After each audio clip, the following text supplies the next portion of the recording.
ವಿಧಾನ ಪರಿಷತ್ನ ಸಭಾಪತಿ ಬಸವರಾಜ ಹೊರಟ್ಟಿ ಅವರ ಅಧ್ಯಕ್ಷತೆಯಲ್ಲಿ ವಿಧಾನಸೌಧದಲ್ಲಿ ನಡೆದ ಸಭೆಯಲ್ಲಿ ರಾಜ್ಯದ ಕರಾವಳಿಯಲ್ಲಿ ಶತಮಾನಗಳಿಂದ ಐತಿಹಾಸಿಕ ಪರಂಪರೆ ಇರುವ ಕಂಬಳ ಕ್ರೀಡೆಯನ್ನು ಉಳಿಸಿ ಬೆಳೆಸುವ ನಿಟ್ಟಿನಲ್ಲಿ ಕಂಬಳ ಅಸೋಸಿಯೇಷನ್ ರಚಿಸುವ ತೀರ್ಮಾನವನ್ನು ತೆಗೆದುಕೊಳ್ಳಲಾಗಿದೆ.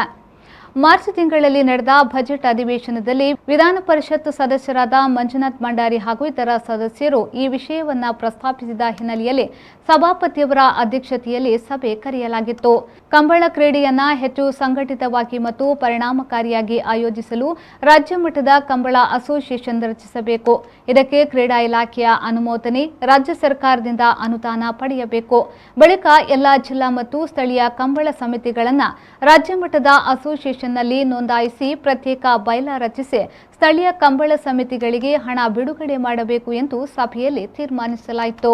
ವಿಧಾನ ಪರಿಷತ್ನಲ್ಲಿ ನಡೆದ ಚರ್ಚೆಗೆ ಪೂರಕವಾಗಿ ಸಭಾಪತಿಯವರ ಅಧ್ಯಕ್ಷತೆಯಲ್ಲಿ ಮಂಗಳವಾರ ಸಭೆ ನಡೆದಿದೆ. ಈ ಸಭೆ ಯಶಸ್ವಿಯಾಗಿದ್ದು ಕಂಬಳ ಅಸೋಸಿಯೇಷನ್ ರಚನೆಗೆ ಮಹತ್ವದ ನಿರ್ಧಾರವಾಗಿದೆ. ಇದರಿಂದ ಕಂಬಳ ಕ್ರೀಡೆಗೆ ಹೊಸ ಆಯಾಮ ಸಿಕ್ಕಿದೆ ಎಂದು ವಿಧಾನ ಪರಿಷತ್ ಸದಸ್ಯರಾದ ಮಂಜುನಾಥ್ ಭಂಡಾರಿ ಹೇಳಿದರು.